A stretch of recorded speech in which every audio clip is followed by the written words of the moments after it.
Assaltos no Paranoá. Posto de saúde vira alvo de bandidos, assustando funcionários e pacientes. Maconha em casa. A polícia atende chamado de roubo de bicicleta e encontra estufa de cultivo caseiro da droga. Eduardo Cunha, depois de 10 meses, pedido de cassação vai finalmente à votação no plenário hoje. Fatos da política do DF e do entorno que você confere a partir de agora no Band Cidade, primeira edição.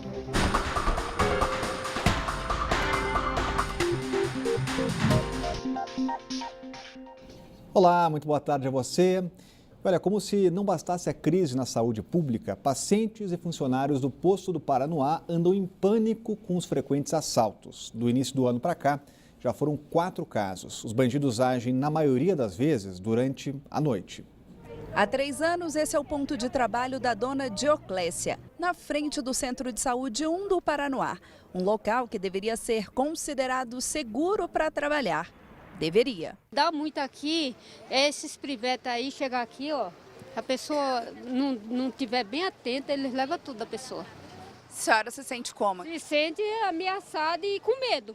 Nem mesmo a presença dos vigilantes tem evitado a ação dos bandidos nessa região. Só no último mês, o centro de saúde foi alvo dos bandidos por 2 vezes. No último assalto, dias antes, o gerente aqui do posto esteve com o comando da Polícia Militar, pedindo mais policiamento. Foi feito, porém o aumento mesmo assim não inibiu os bandidos de, no dia 31 de agosto, entrarem novamente aqui para atrás das armas e dos vigilantes. Diante da situação, os servidores que atuam no centro se juntaram para pedir mais segurança e soluções efetivas no combate à criminalidade. A gente vai conseguindo discutir e tomar novas medidas para evitar que novos casos aconteçam. A gente agora já está conseguindo acalmar e trabalhar um pouco melhor. Com esse cenário, o local que deveria aliviar o sofrimento das pessoas tem trazido muita dor de cabeça para a população. Fica pior quando chega aqui, porque é a insegurança de medo aí dentro.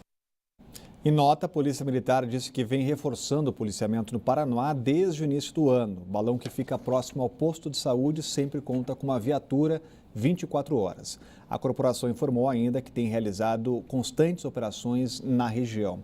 Agora, se tem policiamento, alguma coisa está errada. Se tem mesmo, né, o que é de se duvidar, por que então os crimes estão acontecendo com assustadora frequência lá no Paranoá? Se tem viatura 24 horas, se tem ronda, se tem não sei o quê, se eles aumentaram o contingente policial no Paranoá, por que é que os bandidos continuam agindo tão à vontade? Ou essa nota é mentirosa, ou então algo anda muito errado na operação da PM. A polícia ainda está à procura dos 8 presos que fugiram no último sábado da cidade de Lusiânia. A cidade fica a pouco mais de 60 quilômetros aqui de Brasília e os criminosos cerraram grades durante o banho de sol. E aqui no Distrito Federal, pelo menos 40 presos também planejavam escapar da Papuda. A tentativa de fuga aconteceu por volta das 10 horas da noite de sábado. Os presos conseguiram abrir buracos no teto de 3 celas, mas o plano foi frustrado pelos agentes penitenciários. A Secretaria de Segurança e também a Secretaria de Segurança de Goiás abriram sindicâncias e agora investigam os casos. Agora, espanta que eles tenham conseguido abrir aqueles buracos dentro das celas. Só não espanta mais porque bandido é capaz de tudo, né? O que espanta é que é a eficiência, na verdade. Eu acho que o trabalho de vigilância, de monitoramento foi que impediu a fuga, não impediu a tentativa. Isso não tem como impedir, mas pelo menos o sistema penitenciário demonstrou eficiência para impedir isso. A polícia também busca os suspeitos de atearem fogo em um posto comunitário de segurança de Taguatinga no fim de semana. É o 6º caso só este ano. Já na Asa Sul, moradores fizeram um protesto para pedir que as estruturas voltem a funcionar. Quem vive na região reclama da insegurança. A sensação é de medo e insegurança. Com cartazes em mãos, os moradores pedem para que o posto comunitário da entrequadra 703/704 Sul não seja fechado. Essa senhora conta que, se não fosse pela ajuda dos policiais, teria sido agredida por um morador de rua. Eu estava vindo de Dom Bosco, quando um mendigo me pediu comida. Eu não tinha nem chegado em casa. Aí eu falei para ele que eu não tinha comida. Aí quando eu falei para ele, Ele me levantou a mão para me bater. Levantou assim para bater na minha cara. Aí nisso eu saí assim, né? E saí correndo. Como eu estava com o celular, liguei para esse postinho que eu tenho o telefone daqui. Liguei, imediatamente a polícia foi lá. O posto da PM, que funcionava 24 horas, passou a fechar às 7 da noite. Desde então, a população da região diz que o número de ocorrências só vem aumentando. A preocupação agora é que a comunidade fique completamente sem cobertura. Só na sexta-feira houve 4 assaltos aqui após 19 horas. Onde o Estado não está presente, a criminalidade estará presente. O prefeito da quadra 308 Sul diz que o posto de lá já foi fechado, descumprindo um acordo que havia sido feito com os moradores. Eles ficariam apenas utilizando os postos como apoio e esses postos seriam utilizados de tecnologia para poder atender a comunidade e não precisar do policial dentro do posto. E isso não foi feito, não foi levado adiante, foi uma proposta da própria Polícia Militar, do comando, e que fomos surpreendidos com essa atitude. De acordo com informações dos policiais que continuam no local, 5 postos comunitários foram fechados na Asa Sul. 2 deles já foram inclusive removidos. O governo do Distrito Federal tem a intenção de reabrir as unidades que foram desativadas, que deverão funcionar em um novo modelo. Mas o presidente do Conselho Comunitário da Asa Sul diz que tudo isso deve ser dialogado com a população. A ideia nossa é fazer uma nova forma de funcionamento mais inteligente, entendeu? Com maior interação e que garanta as rondas. Outro problema é que os postos desativados continuam sendo alvo de vandalismo. No sábado, mais uma unidade do Distrito Federal foi incendiada. Desta vez em Taguatinga Sul. As fotos feitas por moradores mostram o tamanho das chamas. A estrutura foi completamente destruída. A polícia investiga o crime. Este já é o 6º posto de segurança queimado desde o início do ano. Agora, enquanto o governo estuda a desativação, os moradores deixam bem claro qual é a prioridade lá. Exatamente. Olha, minha gente, não é possível que a desinteligência na polícia militar chegue ao ponto de eles não perceberem que viraram motivo de piada em todo o país. Nós vivemos numa cidade cuja polícia militar não tem capacidade de proteger nem mesmo os seus próprios postos de segurança.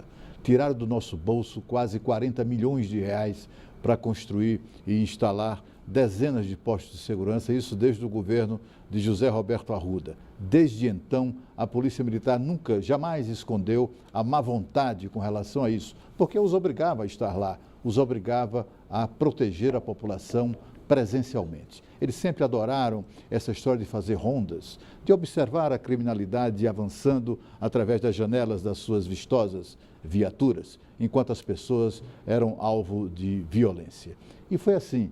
No começo, eles simplesmente abandonavam por algumas horas, depois eles passaram a abandonar o dia inteiro, depois, então, os delinquentes, os bandidos, até de forma debochada, começaram a incendiar esses postos. Até hoje, não se conhece nenhum caso de um desses bandidos que tenham sido efetivamente presos. E a pergunta que não se cala é a seguinte: a quem interessa desativar e queimar postos da Polícia Militar do Distrito Federal? Aos bandidos, é claro. E depois de quase um ano e muitas reviravoltas, a Câmara deve votar hoje a cassação de Eduardo Cunha.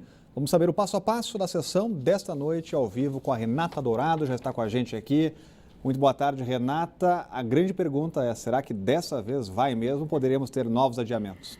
Pois é, será que assistiremos ao capítulo final da novela Cunha? Essa é a grande pergunta, né, Rodrigo? Boa tarde para você, para o Cláudio Humberto, uma excelente semana para todos que estão aí nos acompanhando. Há essa grande expectativa, como você bem disse aí, né, há quase um ano que está tramitando todo esse processo, enfim. Então, hoje tem uma sessão marcada para 7 horas da noite. O presidente da Câmara, Rodrigo Maia, disse que só vai abrir a sessão se tiver um quórum mínimo, né, um número mínimo ali de deputados, algo em torno de 420 deputados, de um universo de 513 deputados. deputados. A gente lembra que para que o mandato de Cunha seja cassado, serão necessários os votos de 257 deputados. Então a expectativa é grande. Para você ter uma ideia, o jornal O Globo fez um levantamento aí, ligou para vários deputados e chegou a um número aí de 301 deputados que, segundo o Globo, disseram que vão votar favoráveis ao pedido de cassação. Então essa é a expectativa. Lembrando que Eduardo Cunha está sendo acusado, esse julgamento é porque ele teria mentido na CPI da Petrobras ao afirmar não ter contas fora do país. Posteriormente, a Justiça da Suíça,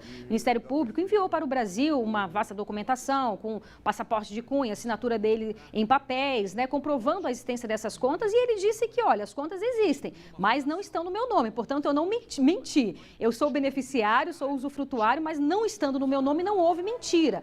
Agora, é claro que ao longo desse processo, Rodrigo, várias denúncias, outras denúncias vieram à tona, denúncias de que Eduardo Cunha teria recebido propina, né, denúncias de corrupção, inclusive próprios muitos investigados aí na Lava Jato, em delações premiadas, afirmaram isso, enfim, apresentaram até documentos, e a imagem dele foi se desgastando ao longo desse período. Ele que chegou a ser o homem mais importante da Câmara, muitos chegaram a dizer, inclusive, o mais importante do país em determinado momento, né, onde houve aquele desgaste com a então ex-presidente Dilma. Então você vê que realmente foi diminuindo pouco a pouco esse poder dele por conta dessas denúncias, e hoje, como você bem disse aí, é o grande dia, há essa expectativa, apesar de ser segunda-feira, apesar de ser um período próximo às eleições municipais, que serão no dia 2 de outubro, mas houve esse compromisso, digamos assim, por parte dos próprios deputados, lembrando que essa é a única sessão do mês, né? A única sessão do mês exatamente para analisar isso. Então, é isso, essa expectativa. A defesa vai ter 25 minutos, o advogado vai ter 25 minutos para falar. Ele também já disse que vai pessoalmente,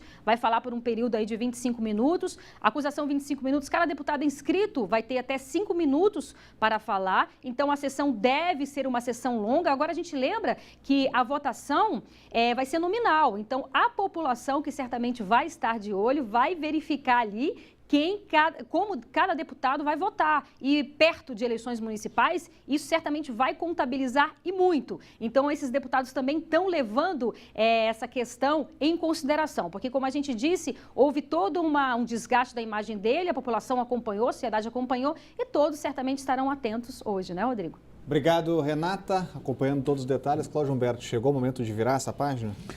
Pois é, olha, ontem eu vi o deputado Eduardo Cunha com a mulher dele almoçando em um restaurante aqui de Brasília, na Tratoria do Rosário, e ele parecia, digamos assim, naquele clima de última refeição. Se ele tivesse mesmo chance de virar esse jogo, de reverter essa tendência de cassar o seu mandato, àquela hora ele deveria estar almoçando, era com seus aliados, né, ao telefone, tentando cabalar votos, etc. A atitude de Eduardo Cunha parece mesmo aquela de quem acha que a sorte já está lançada, mas não se deve subestimar esse sujeito. Ele, como diz os seus inimigos, é capaz de tudo. Ele é profundo conhecedor do regimento interno, é profundo conhecedor da legislação sobre esse tema específico e, portanto, não se surpreenda se ele sacar uma carta da manga e tentar novamente encontrar uma maneira de ou postergar a votação ou mesmo de promover uma reedição daquela presepada que o Senado Federal fez no julgamento da Dilma, quando, sob a presidência e a anuência do ministro Ricardo Lewandowski, o Senado simplesmente decidiu não cumprir um artigo da Constituição que determinava, que vincula a perda de mandato de presidente à sua inelegibilidade por 8 anos. Quem sabe o Eduardo Cunha não está tramando alguma coisa parecida com isso. E a seguir, mais política nacional. A partir de hoje, o Supremo passa a ser comandado por uma mulher, a ministra Carmen Lúcia. Vamos saber as prioridades do mandato dela já, logo depois do intervalo.